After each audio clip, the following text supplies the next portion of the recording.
Hey, welcome back to Hello Charlotte episode 2. So, Charlotte had a pretty long day at school, and then we took a little nap and somehow ended up here. Let's see what's going on up here. What? To die, to sleep, to sleep, to sleep, to sleep, perchance to dream, aye, the pangs of time, the rub, from the pale cast of troubles and arrows of outrageous fortune. It's the oracle. What is going on?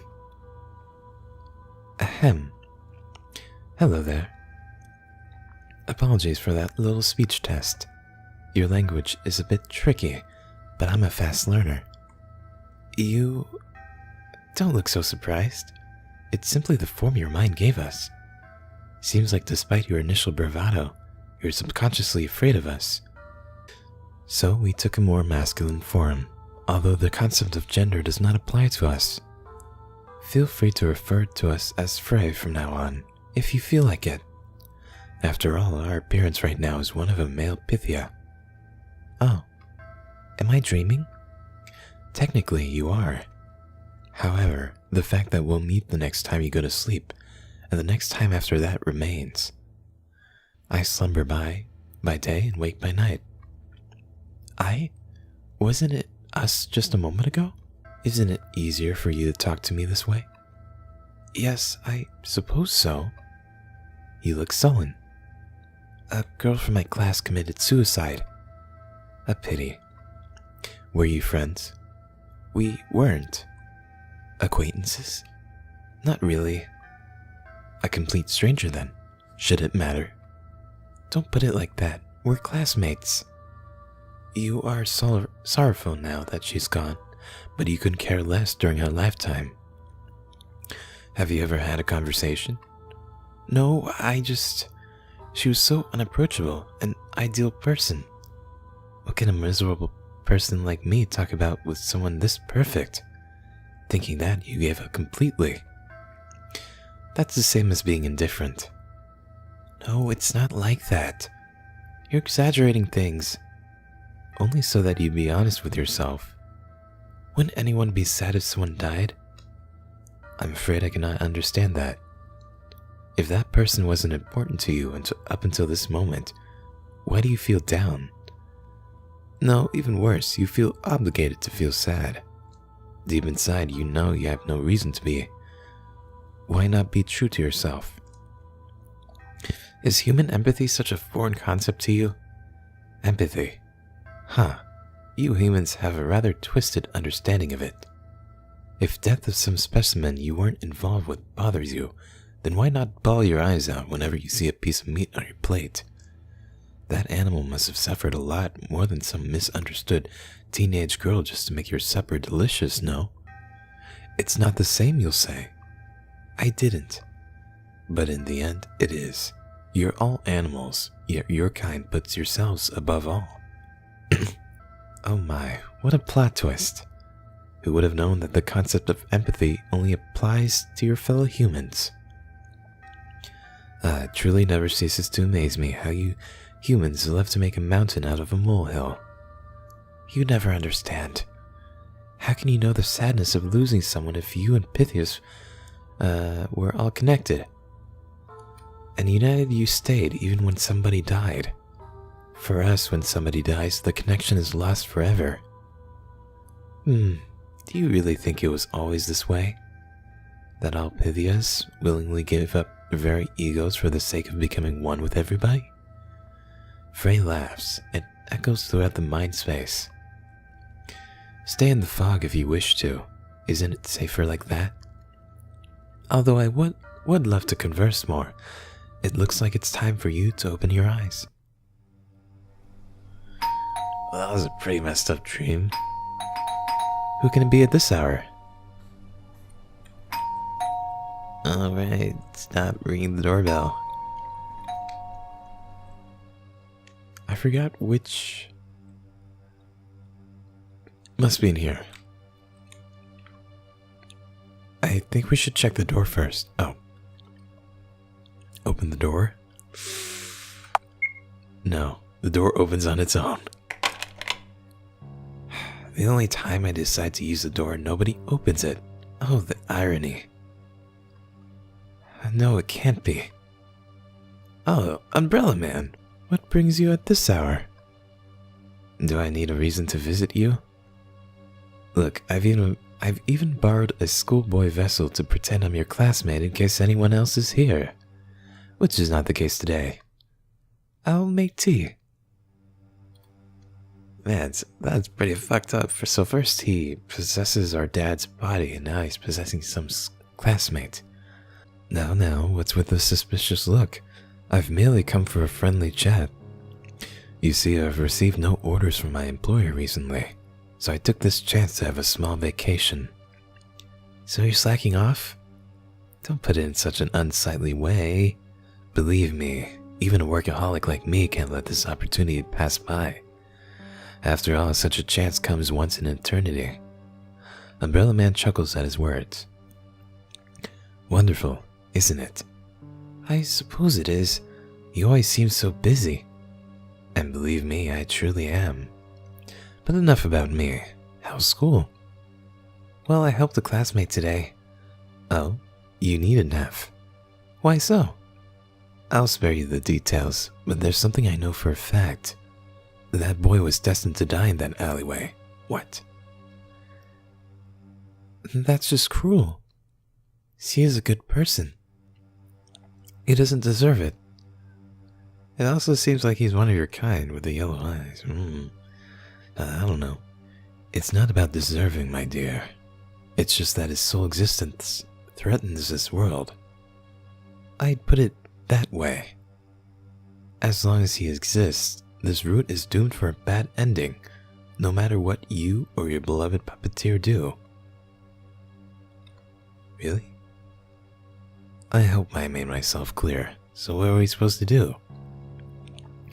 Anyhow, I'm glad to see you in high spirits, despite your worsening condition. Is it that bad? It wouldn't be an exaggeration if I answered with a yes. The circles under your eyes have gotten darker, skin color more pale than ever. Have you been eating properly? I don't feel like it recently. My, you have a doctor living under one roof with you. Why don't you pay him a visit? I don't think he's that kind of doctor. Or are you afraid to admit your condition has been worsening even more? You're right, I really should. Yet you haven't done so.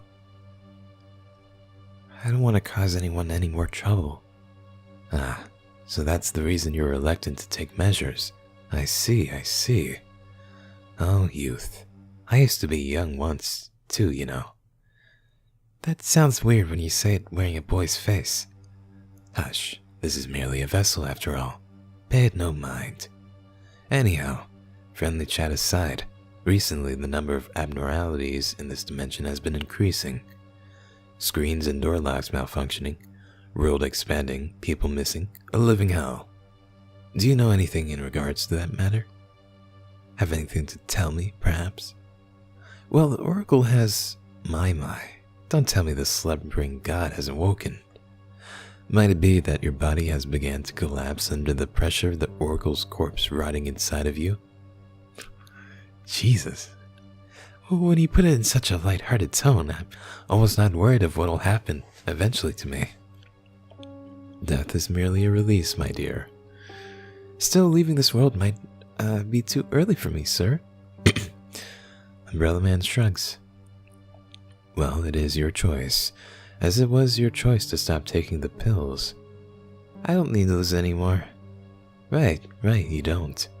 Just keep it in mind that the Oracle is no longer the divine being you met 3 years ago. For it's not but the rotting corpse of a god, no longer sentient nor self-aware, with your very mind giving it shape. A parasite of your mind. That's what my employer would say anyway. And look at the time. I'm afraid I must leave, or your humble puppeteer will scold me for robbing you of sleep hours. Right, Mr. Seth? Ha ha ha. See you, Umbrella Man. Stay well. Umbrella Man leaves. Jeez. I never really did like that guy. Guess we'll go back to sleep, huh? I fall asleep the moment my head hits the pillow. We're back here. Hello again. Welcome back, Miss Wiltshire. Sorry, I don't feel like talking. Is that so? Well then, I won't burden you with conversations. Instead, how about a bedtime story? I'd love one. And don't stand so far away. Come sit beside me.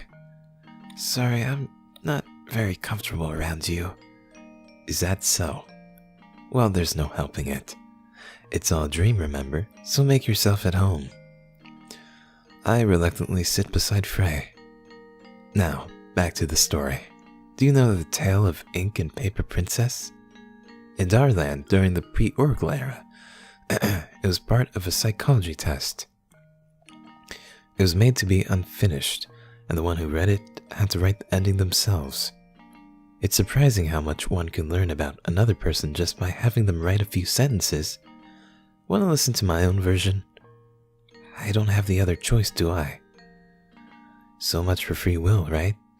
Well then, a pitiful ink-black princess that looked for minds alike who ended up in prison of the Paper Kingdom. But the story didn't end here. Time passed, and Paper Princess herself came to visit the prisoner. The two became acquaintances shortly after, and Ink Princess was freed from imprisonment. The Ink Princess taught Paper Princess writing, and no paper in the city was blank anymore. They obtained power known as knowledge. Paper Princess couldn't be happier. Yet, having spent so much time with Ink Princess, she became stained with Ink Princess's pitch black color. Day by day, Paper Princess became more and more soaked in jet black ink, until she was indistinguishable from the Ink Princess herself. That would be the end of the story. She fell asleep, huh?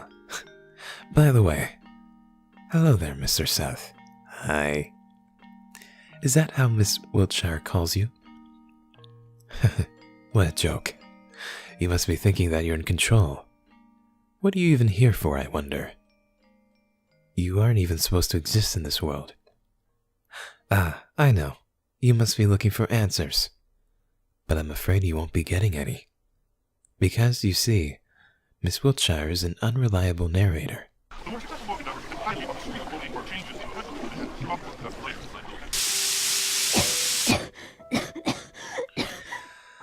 Alright, I'm a little freaked out.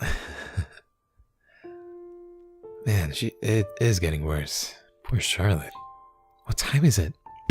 Oh no. Honoré hates me when I'm late. Hurry, use a warp omnicube. Are you sure? You'd better rest. I can handle a little cost, Seth. Today we'll get up, go to school, and go back to sleep, remember? So let's hurry. Alright, if you say so. No time for walking around, Seth. What? No. I thought we weren't supposed to put soap in these. Welcome to Warp Omnicube. We're up to school grounds? Yeah. We didn't feed Mad Cat. How do I envy you?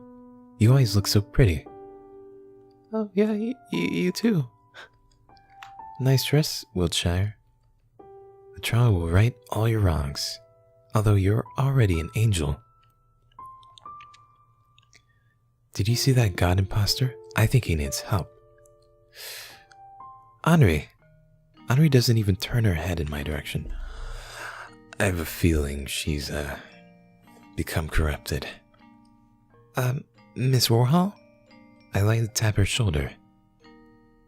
Honoré finally turns around. She's on the verge of tears. Oh no! Charlotte Wiltshire. Yes? Why didn't you come to eat lunch with me yesterday? Oh shit, we totally forgot.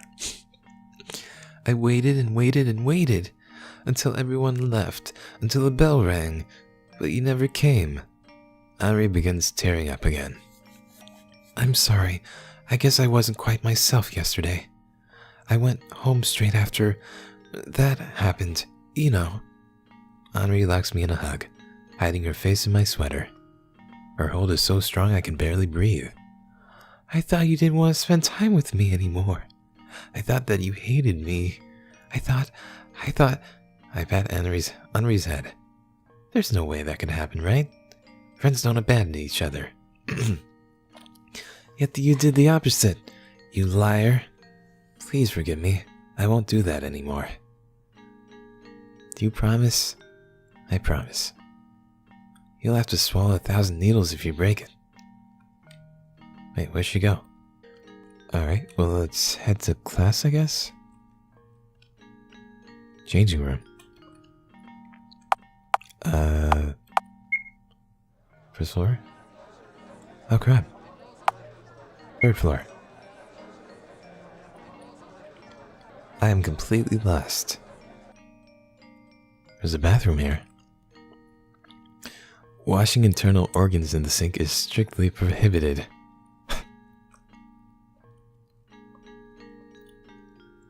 The tap has greenish water coming out of it.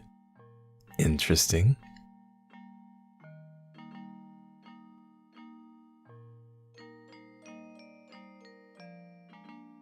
These are some really shitty bathrooms. Huh.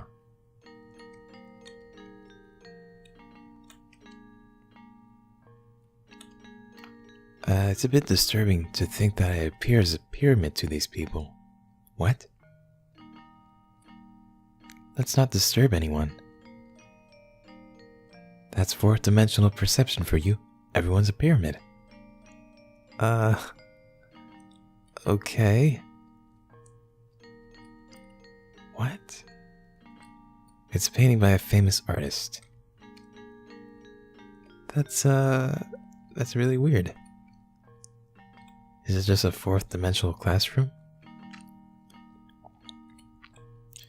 A lovely girl's talking to me on a lovely day. I'm so happy. How I became successful by procrastinating. I wrote that. Quantum physics in pictures. How to peel an apple without hurting yourself. 99 reasons you shouldn't leave home after school. Unconventional ways to use internal organs. Mathematics. What's over here? Can't read that. Library catalog. Why you should say no to learning by heart. Get a job by playing apps. One reason you should stay outside after school. How to treat canteen food poisoning. And delicious worm soup recipes. Recipes. I always like reading those books. They're so weird. I love them. Maybe class isn't here? Oh.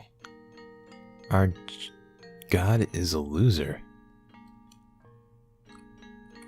What? Can I talk to anyone? The student blushes, turning away. You look pretty today. Thanks. Let's get in our seat. Let's start our class. Today's topic is the world. The house is the world. What? Oh my god. The house has 11 floors in total, with its structural elements changing their location on a monthly basis. It's so hard to read. What the? A11. Transportation in the house is carried through using elevators and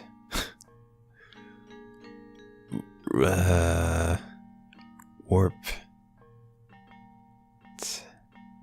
technology. This feels dumb. The food in the house is generated by omnicubes. The waste is disposed of by omnicubes. The materials necessary for production are generated by omnicubes. It is, oh my god, I hate it. I hate it. Where's a mirror when I need one? It is speculated that the 11th floor is populated entirely by omnicubes, whose intelligence exceeds humanity's by 400%. Uh-oh. You okay? Not again. Are you okay, Miss Wiltshire? I'm alright. I'm just dying. I just need to use the bathroom. You may go.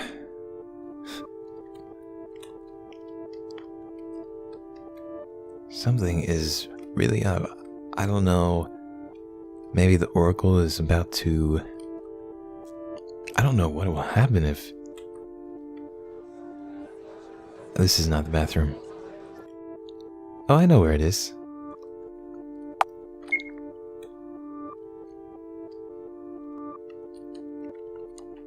I vomit into the sink. It becomes black from the ink. Jesus. Ugh. I noticed C standing by the sink nearby. My head must have been spinning so much that I didn't notice him. C washes his hands and face again and again, frantically pressing the soap dispenser over and over. What's going on with him? I carefully place a hand on his shoulder. It stiffens at the touch. Stop it, you'll get blisters on your hands. I can't. I've washed off most of the soup, but I still feel dirtied. Soup? My fellow students smashed my head into a warm soup. Oh. It must have felt horrible. Yes. In fact, everything I touch feels contaminated. Poor guy. I just can't shake off the feeling of disgust. I see. Suddenly conscious of myself, I remove my hand from C's shoulder. How about you? You don't look well. I've known better days, I have to admit, but I'll manage. Seth is there for me. Is that so? Oh, the lesson has ended. I left my bag there. See you later. I whip to C. He waves back with a little uncertainty, as if testing the new gesture. A little awkward.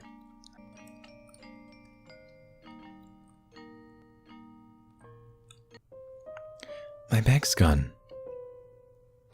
What is it, Miss Wiltshire? I'm very sorry. I can't find my belongings. The class laughs. What the heck? Maybe someone accidentally took it. Excuse me, I'll go look for it. Teacher, can I go too? Why would you, Miss Warhol? Because I want to help, of course. 2 heads are better than 1. Okay, you can go. Henry runs to me with a happy grin. I'll help, Charlie. Thank you, Henry. I appreciate it. Alright, where would it be? Unless we put it in the... No, not here. Unless we left it in the bathroom.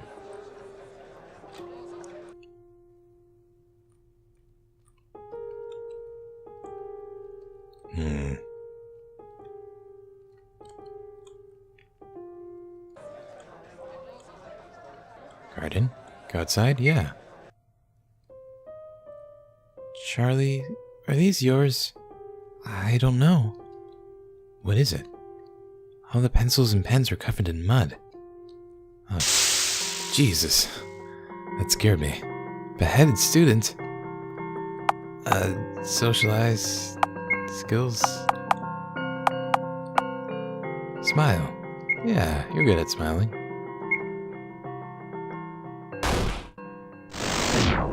Nice. That was easy. Alright. Look, it's yours too, right? This textbook cost a lot. Oh man. There's another textbook. I wonder who did this. Who the heck stole my bag? I like this notebook. The pages are completely soaked. Honoré picks up another notebook. Did I do something wrong? No. Maybe there was some kind of misunderstanding. There's no way it is.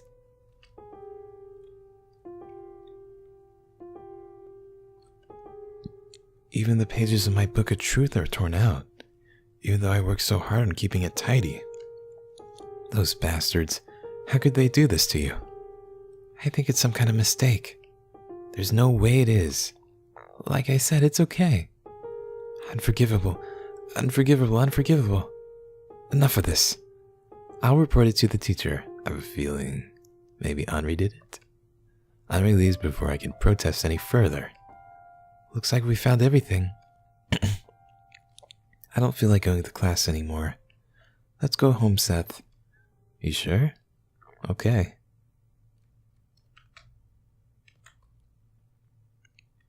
I'm home. Took you long enough. Hey, what happened? Is something wrong? You're covered in blood. Don't worry, it must be mine. That's exactly what I'm worried about, stupid. You need to see Huxley, now. It's nothing important, really. Uncle's rules, no objections from the sick. Felix clumsily drags me through the basement stairs, tugging me by the sleeve. What were you doing, even? I talked to God today. Oh no, this looks worse than I thought. Might as well check your brain function, too. Should I start with good news or bad news? Just kidding, I was planning to tell you the good news first anyway. Well, good news is that I know what this is. The bad news is that it's nearly incurable. I see. So what exactly are these, Uncle? Heart wounds, as I like to call them. This kind of disease is quite common for those in their adolescent period, just like you are now. When you're stressed, anxious, or hurt by words and actions of others, these wounds inflicted upon you will manifest as scars in your body, mostly on your arms to be more specific.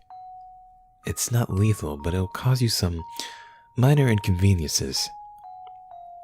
The good side to this disease is that although your body will become vulnerable, your mind will receive less damage. Isn't that wonderful? I suppose so. There's nothing to laugh about. Now, don't be harsh. Can't you see our little miss already has a weak immunity to an environment? Whatever. I'm getting back to work. Do forgive him. No, I'm not angry. It's just that I don't understand why he is. He must be worried about you. Am I wrong? He shouldn't be. I don't deserve that. He must be thinking otherwise. Take care, little one, will you? Worry not. Seth will make sure of it. I'm sure he will. Good night, Dr. Huxley. Sorry for troubling you at this hour. It's nothing. Remember my clinic's motto? Healthy people are not welcome here. So there. Feel free to visit when you're sick. For now, I'll get back to work. Your social stamina has increased. Alright.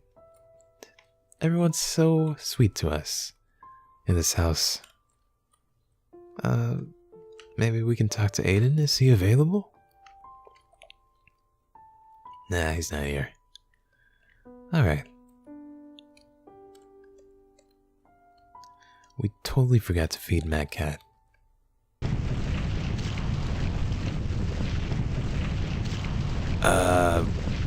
Excuse me?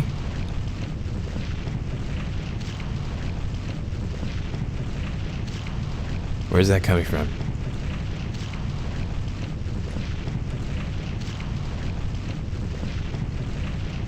Dear girl, I don't think it's a good time to enter right now. What? Aiden, is that you? What happened? Mr. Bennett decided to take up cooking. And right now, his cooking is destroying everything in sight. Ah, I see. I won't hinder you. This isn't great. Somebody should do something. You can't go to bed like this. Good night, Seth. Oh my god.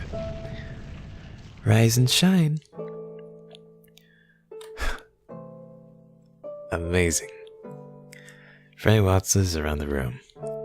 As you can see, I've done some rearrangements in this place. Hasn't it become lovely? I'll do something about the fog, too. Also, I brought you clothes. Put your hands up. And voila! Now we're one of a kind. Haha. Frey. Yes? What are all these books doing here? Let's call the mind library. You see, memories are stories from the past that we retell to ourselves. Once they're gone, you're no longer the person you used to be. But I'm drifting away from the point. Stories are meant to be kept in books, right? Many books make a library. There, you can find every memory, every feeling, every action you've done or considered doing. All possibilities are written down right here. Some stories are better off being forgotten, however. I've selected a variety of especially interesting memory journals for you. Feel free to read them if you feel like it. Even if your memory is still fresh, I believe your puppeteer will be delighted to know more about people you've associated with. Alright. Can't read them. There are 2 books here. How I Met Aiden. And How I Met Bennett and Huxley. I want to know these stories. Alright, let's read them. Let's start off with Bennett and Huxley. I was 8. On one of the days when I was home alone, they appeared out of nowhere on my doorstep. There was small, rhythmic knocking at first. Knock, knock, knock, knock, knock. Knock, knock, knock, knock, knock. Repeating over and over again. I knew I shouldn't open the door. Mother told me not to do so, no matter what. Good children don't disobey their parents. Knock, knock. When I was scared of the unknown, I crawled under the bed to hide beside the monsters beneath it. I felt safe among them. Interesting. As time passed, the knocking got louder, and louder and louder until I couldn't bear it anymore. I was adamant on staying under the bed until morning comes. Then I heard the door opening with a click sound. Someone came in. My room had no lock, so I ran to the bathroom. However, I was too slow. A figure in a hazmat suit covered my mouth. Another hand curled around me in an iron hold. Shh, the intruder whispered. Don't make a sound. Another figure had a mask on, the one plague doctors from horror movies would wear. He spoke like a doctor, in an understanding, polite voice. We are sorry to interrupt you, but I'm afraid we have no place to go in this cold, and the other households we've turned to express quite an inadequate reaction to our humble plea for shelter. After being turned down so many times, we figured we'd force our way in. You see, we're so very tired. Do you live alone? The person in the hazmat suit asked in a harsh tone, hissing at me. No, was my simple answer, in a voice hoarse from fear. I thought of Umbrella Man and his quiet presence in the room. And how good would it be if he appeared sooner? He was nothing like these violent strangers. Alright. Are you good at keeping secrets, little one? The doctor asked. The only option I had was to nod in approval. Great, Bennett dear, if you would be so kind. Do release the child, she is no threat. You're too trusting, the other grumbled. Am I? The taller person let out a loud laugh, sending shivers down my spine.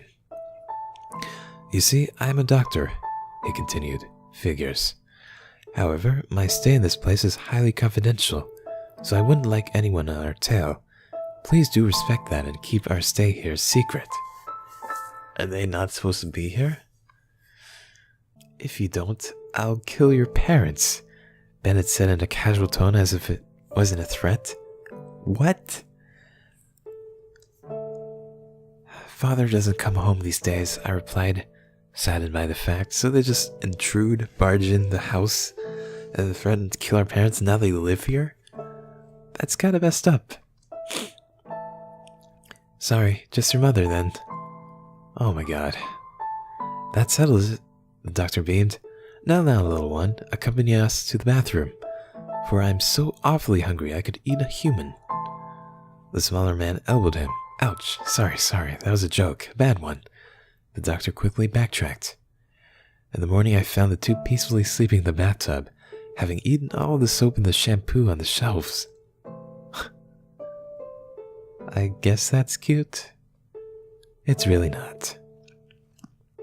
The next day they settled in the basement, and a week later I was doing all kinds of errands for the research, collecting bugs, buying a year's supply of soap with the funds in my money jar, and helping to carry out bags with unknown contents on a daily basis.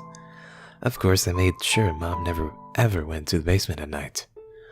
Umbrella Man appeared weeks later, only to pat my forehead and reassure me that he'd keep an eye on them. Alright. Let's read Aiden's story. I met Aiden. I was 9. It was during Christmas when I hid under the sofa in order to catch Santa Claus with a rope and a bottle of chloroform. Oh my god. The one who came through the fireplace wasn't St. Nicholas, but a horned creature instead. Did you chloroform him? Oh shit. Come out, mischievous one, I can see you, he called. Unwillingly I had to comply, hiding the chloroform behind my back. Hey, you're not Santa Claus, I declared, a bit disappointed. I'm widely known as by the name of Krampus. I knew it, the beast answered, proud of himself. So Santa won't come, I sighed, sulking even more. Santa Claus brings gifts to good children only. I come to punish those who misbehaved, the beast continued. But I'm a good girl, I declared confidently, holding a bottle of chloroform. May I ask why you feel this way? Mom says so. Even though she barely sees you, how can she make that statement? Mom's always right. She also says not to talk to strangers, I added, pouting. In a swift movement, I brought a chloroform-soaked towel to the creature's face. Seconds later, it was sprawled on the floor, motionless. It's a pity you're not Santa Claus, I exclaimed, hovering over him. Oh my god, Charlotte. No wonder Krampus came. Slowly, I dragged the body down to the stairs to the basement. What's the commotion about? Two figures peeked out of the dissection room's doorframe. It was Bennett and a coworker of his, Florence. You brought friends. Why didn't you say so earlier? Ever since he found a new bright yellow hazmat suit and was no longer called B-12, Bennett was constantly in a great mood. There were barely any signs of the moody person he used to be. Mind helping me a bit? I smiled, sweating. Sure, what do you want to do with this? Dissecting? Researching? Eating, perhaps? Bennett asked mischievously. No, I want to become friends.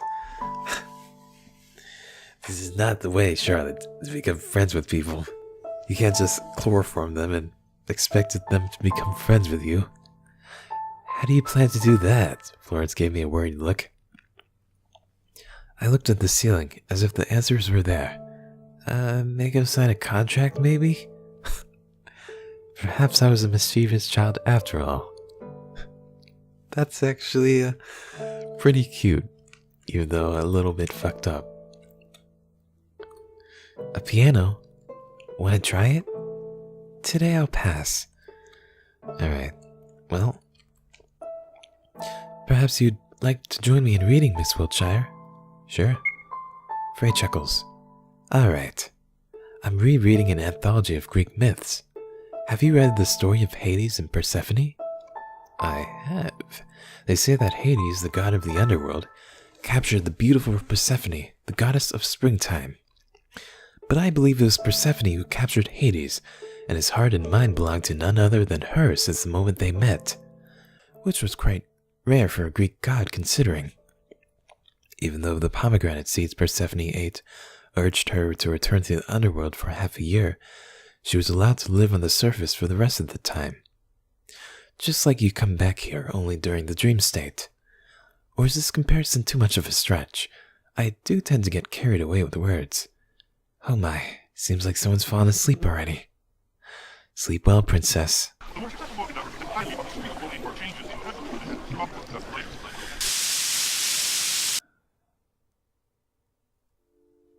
Alright. She's still feeling like shite. Are you alright? It's nothing. Don't worry. I just need to wash my face, that's all. Today, too, we'll get up, go to school, and go back to sleep. To the bathroom. Alright, before we do that... Well, actually... should save. And before we do that, I'm gonna end the episode there. I feel like if Charlotte keeps this up, she's really not gonna make it. Especially with her condition. I still don't know what's up with C, the supposedly god. And, I'm a little scared for Honoré. She seems to be acting strange. But I'm sure we'll get to know soon enough. Anyway, thank you for watching. Hope you enjoyed. I will see you next time. Bye.